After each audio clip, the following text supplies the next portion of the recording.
Ош шаарында жайгашкан легендарлуу 7703 аскер бөлүгүнүн түзүлгөндүгүнө быйыл 35 жыл толду. Ошондой эле 24 август Ички иштер министрлигинин ички аскерлердин түзүлгөн күнү жана 1999 жылдагы Баткен согушуна да быйыл 25 жыл болду.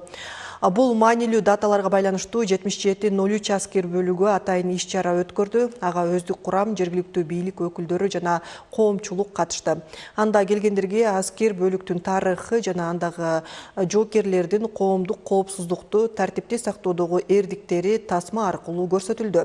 1999 жылы Баткен согушунда каза болгон кенже сержант Рашид Юнусовдун 2010 жылдагы июнь окуясында коопсуздукту сактоо учурунда көз жумган Ибрагим Кулбаевдин эрдиги ар дайым азыркы жоокерлерге үлгү. Иш-чарада аскерлерге куттуктоолор айтылып, өз ишинде өзгөчөлөнгөн кызматкерлерге сыйлыктар тапшырылды.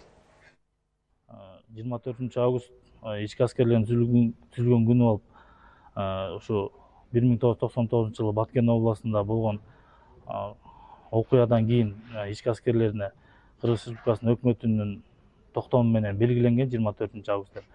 Ошол салгылашууда ички аскерлердин 7703 аскер бөлүгүнүн өздүк курамы, курама отряды биринчи кирип келген мыйзамсыз куралчан террор группалардын биринчи мизин кайтарган. Ошол күндөн тартып 24 август ички аскерлердин түзүлгөн күнү жана 7703 аскер бөлүгүнүн түзүлгөн күнү болуп белгиленип келатат.